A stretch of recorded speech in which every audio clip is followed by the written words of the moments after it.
We're live from New Delhi, watching DD India Live, India's voice to the world. I'm Lipakshi Khurana, coming up in the next 30 minutes. Trump signs order cutting Japanese auto tariffs to 15%, confirms an agreement of $550 billion investment in US projects. Thailand set to vote for new Prime Minister amid power vacuum after Shinawatra sacked over an ethics breach. 26 countries vow to give Ukraine a security guarantee. India also extends support for an early end of the conflict, while Trump mentions it as the most difficult phase and plans to speak to Putin. And in Hockey Asia Cup 2025, India thrashes Malaysia with comeback win as final race heats up to take on China on Saturday.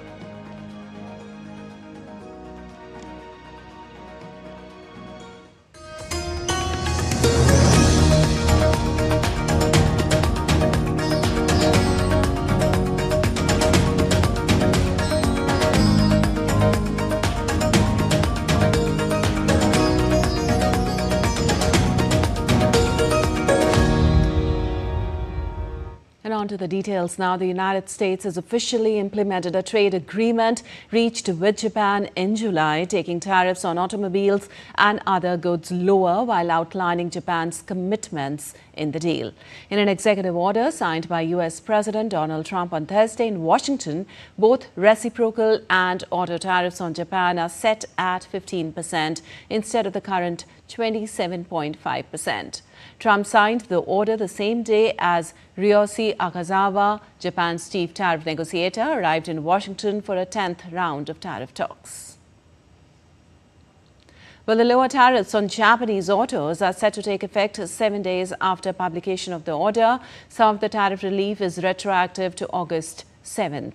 The document also said that Japan agreed to purchase US-made commercial aircraft and defense equipment. Trump's order also reiterates the Japanese government has agreed to invest $550 billion in the United States in projects that will be selected by the US government. And Thailand's parliament will hold a special session on Friday to vote on the new Prime Minister. A power vacuum has consumed Thailand's top office since last Friday when the Constitutional Court sacked Prime Minister Paetongtarn Shinawatra over an ethics breach. Paetongtarn's few Thai parties, still governing in a caretaking capacity, had attempted to dissolve the legislature and block the vote, submitting its request to the palace. The request was rejected by the Thai royal officials on legal ground. Meanwhile, a coalition of opposition MPs has backed conservative construction magnate Anatun Charnivirakul to take the top office, with a vote scheduled around 10 a.m. local time on Friday. Meanwhile, Thailand's influential former Premier Thaksin Shinawatra left the country late on Thursday, a day before a parliamentary vote was for the next Prime Minister and ahead of a court ruling that could see him jailed. The departure of the billionaire Thaksin, who spent a total of 15 years in self-imposed exile, comes as the coalition government of the ruling Pheu Thai party he founded is in turmoil, facing a major challenge from a rival party ahead of Friday's House vote. A Pheu Thai party source said that Thaksin had travelled to Singapore for a medical checkup and was expected to return to Thailand on Friday. And External Affairs Minister Dr. S. Jaishankar held a telephonic conversation with his Ukrainian counterpart Andriy Sybiha on Thursday and affirmed an early end to the ongoing Russia-Ukraine conflict. Dr. Jaishankar, in a social media post, said, and I quote, spoke to FM Andriy Sybiha of Ukraine this evening, discussed our bilateral cooperation as well as the Ukraine conflict. India supports an early end to this conflict and the establishment of an enduring peace, unquote. And Ukraine's Foreign Minister Sabiha also posted on social media platform X saying that Ukraine relies on India's authoritative voice and active support in broader international peace efforts. He further said the talks also mentioned strengthening the Ukraine-India partnership and the further implementation of agreements reached by Prime Minister Modi and Ukraine's President Zelensky. The two leaders also agreed to meet during the UNGA high-level week in New York and continue the tangible development of our bilateral relations, including in political dialogue, upcoming high-level contacts, economic cooperation, technology, and other areas.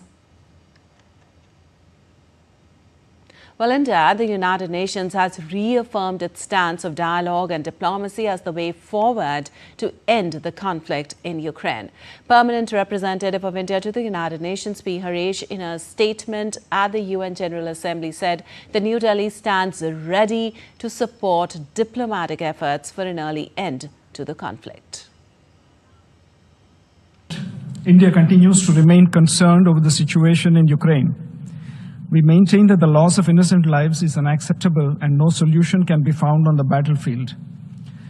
India has consistently advocated that the path of dialogue and diplomacy is the only way forward to end the ongoing conflict in Ukraine, no matter how insurmountable such a course may appear. The wholehearted participation and commitment of all stakeholders are critical for lasting peace. Mr. President, India welcomes recent positive developments in this direction. We endorse the summit meeting in Alaska between US President Donald Trump and Russian President Vladimir Putin. We appreciate the progress made at the Alaska summit. We also note the subsequent diplomatic efforts by the US President in engaging with Ukrainian President and European leaders in Washington, D.C. Prime Minister Narendra Modi remains in touch with President Putin, President Zelensky, and European leadership on the evolving situation. We believe all these diplomatic efforts hold the promise of bringing to an end the ongoing conflict in Ukraine and opening up prospects for a lasting peace. Well, on the other hand, US President Donald Trump, meanwhile, said on Thursday that he would speak soon with Russia's Vladimir Putin after his call earlier in the day with Ukrainian counterpart Volodymyr Zelensky and European leaders. Talking to reporters on the sidelines of a dinner with prominent US tech executives at the White House, Trump said he and Putin are having very good dialogue and he will speak with the Kremlin leader in the near future. Well, the Democrats and the Republicans on Thursday pushed U.S. Health Secretary Robert F. Kennedy Jr. on his recent vaccine policies and other sweeping changes. During 3 hours of testimony, Democrats accused the U.S. Health Secretary of lying and restricting Americans' access to vaccines. Democratic senators called for his resignation, as have other senators and over 1,000 current and former health employees. Several Republican senators also raised concerns. Republican U.S. Senator Bill Cassidy of Louisiana praised Trump for having accelerated the development, manufacturing and distribution of COVID-19 vaccines in 2020. He grilled Kennedy about the cancellation of $500 million in COVID vaccine contracts. The hearing comes a week after Kennedy fired the leader of the U.S. Center for Disease Control and Prevention in a clash over his vaccine policies. And streets throughout Mexico's Los Cabos were left flooded and covered in thick mud on Wednesday after Hurricane Lorena passed near the popular tourist destination, bringing heavy rains and strong winds that damaged roads and stranded the vehicles. Although Lorena did not make landfall in the region, the storm's outer bands caused a significant flooding as its eye came within 200 kilometers of Los Cabos at its closest approach. The hurricane has since weakened to a tropical storm and continues moving north through Baja California Sur, where it is expected to make landfall on Saturday.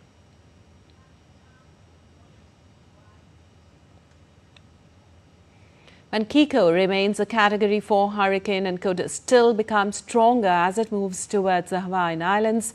Kiko was last tracked moving with minimum central pressure and maximum gusty winds of about 130 miles per hour. Although Kiko remains far from the land, authorities have issued warnings for potentially life-threatening flash floods and mudslides, especially in the higher terrain.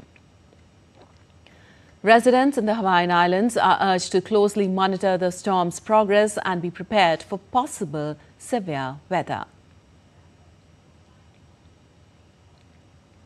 Well, the United States announced nearly $20 million in new security commitments for Ecuador during a visit by Secretary of State Marco Rubio on Thursday. Rubio said during joint remarks with Ecuadorian counterpart Gabriela Sommerfeld that the U.S. would consider a military base in Ecuador if invited by that country. Rubio said the United States also designated two Ecuadorian criminal groups, Los Conores and Los Lobos, as foreign terrorist organizations. En el día de hoy vamos a designar como grupo. Today we are going to designate the Lobos and the Choneros as terrorist groups. That brings it a whole series of options that the United States can carry out under our laws. It is a designation we have made today. I can also announce that we are allocating $13.5 million from the Department of State to combat drugs and crime to support those efforts. On top of that, we are also working now to provide $6 million for drones. Estamos trabajando ahora para. Well, the Czech opposition politician Andrej Babiš launched his party's election campaign on Thursday, taking aim at the government of Prime Minister Peter Fiala and the European Union. Babiš said a government under ANO would be a defense against nonsense from Brussels. He also pledged to stop sending weapons to Ukraine. Opinion polls for the next month's parliamentary election show ANO winning the most votes with over 30%. This time, as many as 7 parties could exceed the 5% threshold to win seats in the parliament, meaning that the next government is almost certain to be a coalition. The vote is scheduled for October 3rd and 4th. And Afghanistan continued to reel under earthquakes as another tremor of magnitude 4.9 struck the nation in the early hours of Friday. Sharing the details on X, Afghanistan's National Center for Seismology said the second major quake came after 2 earthquakes of magnitudes 5.8 and 4.1 struck the region in the late hours of Thursday. According to the NCS, the first earthquake of 5.8 magnitude occurred at 10:26 p.m. on Thursday, while the second earthquake of 4.1 magnitude occurred at 11:58 p.m. on the same day.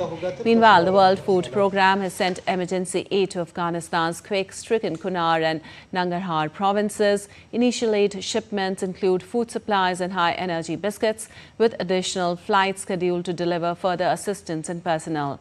Many of the communities affected by the earthquake were already struggling after recent flash floods, and worsening weather conditions now threaten to exacerbate the humanitarian crisis.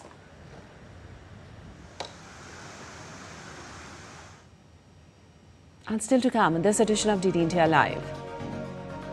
India-Bhutan deepens spiritual ties. Bhutan PM Shering Thapge visits Mahabodhi Mahavihara, attends temple consecration at Rajgir.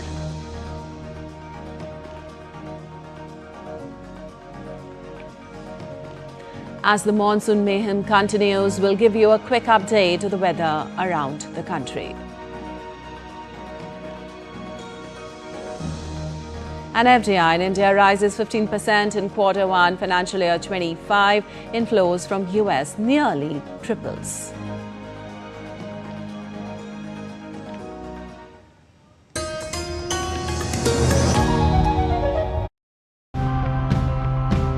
We're always on the move, to the market, to work, to meet our friends. But how often do we stop and think about, is there a cleaner, affordable and eco-friendly way to travel? Since switching to this e-rickshaw, I feel so much better. Everything is easier with this battery-powered rickshaw. Our research is focused on a less mature technology, which will be less costly, so it'll be more economically viable. If you plant new saplings, they'll take 10 years to grow. When we replant the trees, we are also retaining the oxygen the trees provide and preserving greenery. My dream would be to have a play street / parklet, so we could have the parklet for some adults and some refreshments, and then everyone could come and kids could be playing.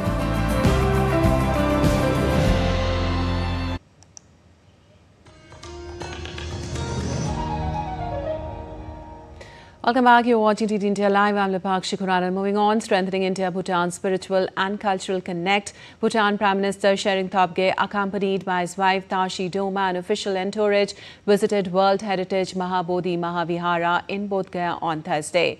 He offered prayers in the Sanctum Sanctorum and also sat in meditation under the sacred Bodhi tree. The Royal Bhutan Temple at Rajgir was consecrated by the Chief Abbot of Bhutan, J. Khenpo, in the presence of Bhutanese Prime Minister Tshering Tobgay. The consecration of the Royal Bhutan Temple at Rajgir is a symbol of the shared spiritual and cultural heritage of Buddhism between India and Bhutan.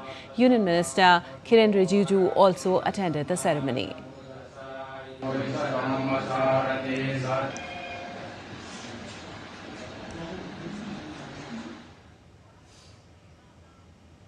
Bharat के लिए और भूटान के लिए, दोनों देशों के लिए बहुत ही ऐतिहासिक दिन है। राजगीर ये हमारा देश के लिए ही नहीं, दुनिया का बहुत बड़ा बौद्ध केंद्र है और पवित्र धरती इस राजगीर में भूटान के प्रधानमंत्री जी और उनके धर्मगुरु, सबसे बड़े धर्मगुरु भूटान के, दोनों यहाँ आकर के पूरा भूटानिस टीम के साथ आज इस बौद्ध मंदिर का उद्घाटन किया और भूटान और भारत का पुराने संबंधों को, चाहे वह आध्यात्मिक संबंध हो, धार्मिक हो, राजनीतिक हो, और हमारे दोनों देशों के बीच में, जनता के बीच में जो संबंध है, ये सबको मजबूत करने के लिए एक प्रतीक है। Prime Minister Tshering Tobgay, along with his spouse Om Tashi Doma and other officials, are on India visit until September 6th. The visiting leader will meet External Affairs Minister Dr. S. Jaishankar. This visit comes after Tobgay's earlier trip to India from February 20th to 21st, during which he participated in the inaugural leadership conclave of the School of Ultimate Leadership, Seoul, inaugurated by Prime Minister Narendra Modi. The MEA noted that the back-to-back visits underscore the continued close cooperation and deepening ties between India and Bhutan.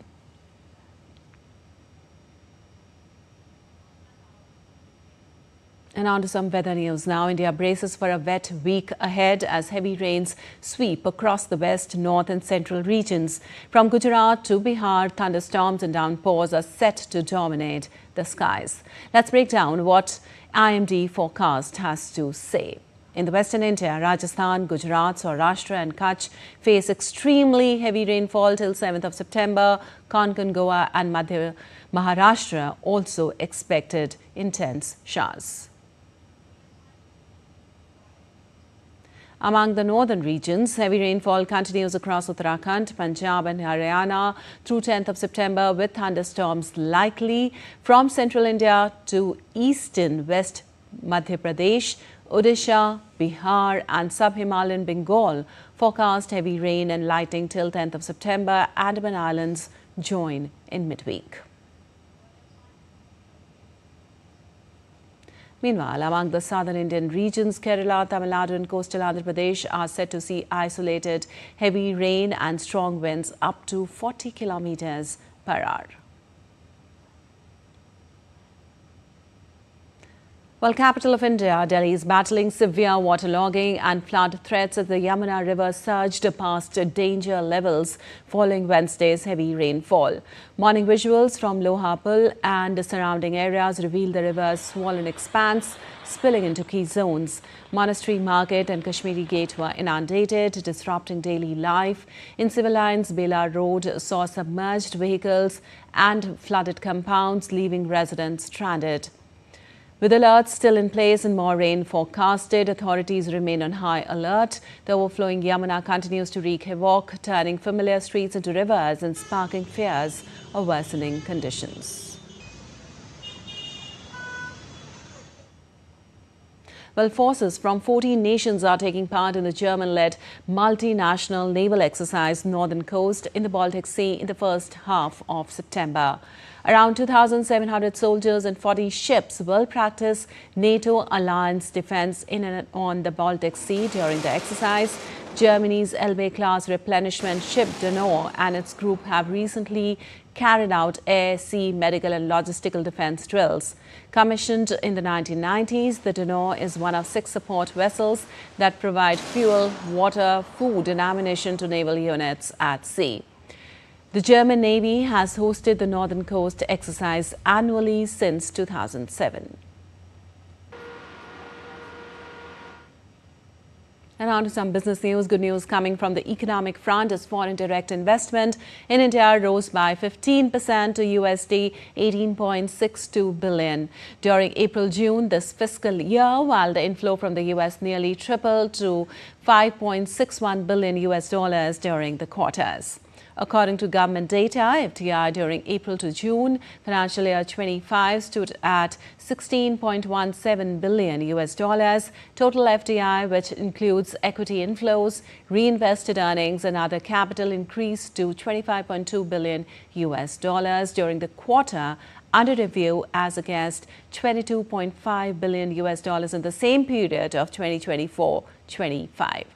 Well, the computer software and hardware sector emerged as the top recipient of FDI equity in the quarter, attracting $5.46 billion of total inflows, followed by services at $3.28 billion.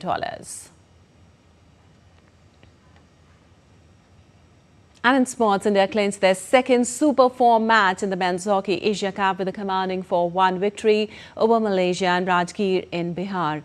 Malaysia struck early with a field goal to take a 1-0 lead in the opening minutes. In the second quarter, India bounced back as Manpreet Singh converted a penalty corner to level the score 1-1. Soon after, Sukhjit added another goal, and before the end of the second quarter, India scored once more to go 3-1 up. The third quarter saw India extend their lead to 4-1 and ultimately the match. India will now face China in the third and final Super Fours clash on Friday. And defending champion Aryna Sabalenka poured into the women's single final of the US Open. Sabalenka rallied from a set down to defeat American 4th seed Jessica Pegula and keep her title defense firmly on track. While number 1 Sabalenka clinched a 4-6, 6-3, 6-4 victory in 2 hours, 5 minutes on the Arthur Ashe Stadium court, the 27-year-old will face the winner of other semi-final between Japan's Naomi Osaka or America's Amanda Anisimova in the finals.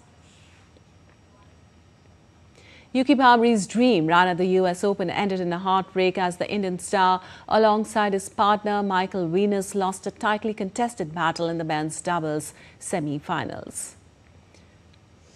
Yuki and Michael went toe-to-toe with the highest-ranked pair Joe Salisbury and Neil Skupski, but ended up losing in a 3-set thriller. Their impressive campaign included a stunning quarter-final victory over the high-ranked Rajiv Ram and Nikola Mekti, which secured Yuki a place in a Grand Slam semi-final for the first time in his career. Yuki Bhabri was bidding to become the first Indian since 2015 to win a title at Flushing Meadows and the first since Rohan Bopanna in 2023 to reach a final. While Onam traditionally spans 10 days, celebrations in the UAE and broader Gulf region extend for months. This extended celebration period allows the large Malayali diaspora to participate despite logistical challenges. The UAE hosts a substantial population from Kerala who have integrated deeply into the country's cultural and economic landscape. Malayalis contribute significantly across multiple sectors, reinforcing the UAE's multicultural character. Their presence becomes particularly visible during Onam, when the community unites to celebrate and preserve their cultural heritage. Restaurants and hotels throughout Dubai have been serving authentic Onam Sandhya feast since early September. The UAE's diverse expatriate community include Emiratis, Egyptians, Filipinos and others actively participating in the festivities, transforming Onam into a celebration of multicultural harmony.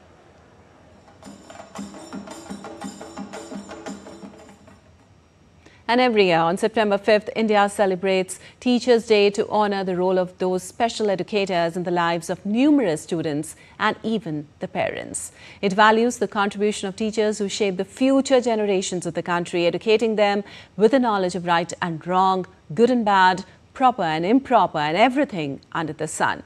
The day is celebrated not just to show gratitude, but also to recognize their efforts, love and dedication towards their students. To mark the occasion, President Draupadi Murmu also felicitated winners of the National Teachers Award in a ceremony at Vigyan Bhavan in New Delhi today. And on the eve of Teachers' Day, Prime Minister interacted with the national awardee teachers in New Delhi. Prime Minister Modi lauded their hard work and continuous dedication. Prime Minister Modi said that a teacher is not just for the present, but also shapes the future generations of the country. Prime Minister stressed that teachers' work goes far beyond classrooms. They shape character and kindle curiosity in the youth. All right, that's all for this edition of DD India Live. Well, let us know your thoughts on the news of the day. For those on the go, you can get all the latest news and updates from India and across the world on the DD India mobile app. The app is available on both Android and iOS platforms. Scan the QR code on the screen to download now.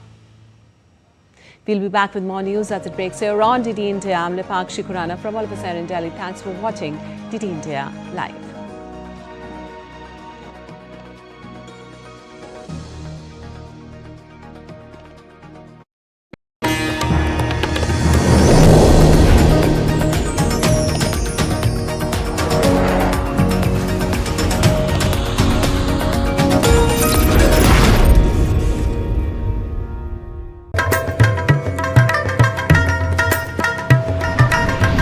Welcome to Jharkhand.